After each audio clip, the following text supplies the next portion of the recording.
রয়েছে বাংলাদেশের iconic cricket friend tiger মারুফ। উনি উনার এনার্জি দিয়ে কিছু কথা বলবেন। বাংলাদেশ আজকে উইন করেছে, নেদারল্যান্ডকে 25 রানে বিট করেছে এবং উনি কিছু বলবেন আজকে। আলহামদুলিল্লাহ, বাংলাদেশ অনেক অনেক বড় একটা টুর্নামেন্ট খেলেছে। Strong Bangladesh team. আগেও বলেছি আপনাদেরকে, এই বাংলাদেশের এই জয় সকল প্রবাসীদের, বাংলাদেশি সকল প্রবাসী ভাইদের এই জয় আমরা আমাদের বাংলাদেশ সকল ক্রিকেট ভক্ত ভাইদের। অসাধারণ খেলেছে, দুর্দান্ত বাংলাদেশ ক্রিকেট টিম। সুপার হিটে খেলবে বাংলাদেশ। জয় টু বাংলাদেশ, জয় টু বাংলাদেশ ক্রিকেট টিম। এবং আমার পাশে রয়েছেন সুন্দরবন স্পোর্টিং ক্লাবের সভাপতি জনাব নাসির উদ্দিন ভাই। উনার অভিমত কি আজকে যে বাংলাদেশ জিতেছে?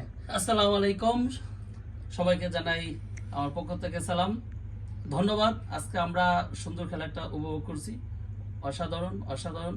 খুবই টেনশনে ছিলাম ফার্স্টে, লাস্টে আমরা জয়লাভ করেছি। Thank you. শাবাশ বাংলাদেশ, বাংলাদেশ। এবং আগামী ম্যাচে আমরা বাংলাদেশ নেপালকে কি হারাতে পারবো আমরা? ইনশাআল্লাহ ইনশাআল্লাহ ইনশাআল্লাহ তুলা তুলা করে দেব। ইনশাআল্লাহ। শাবাশ, কামান নেপাল।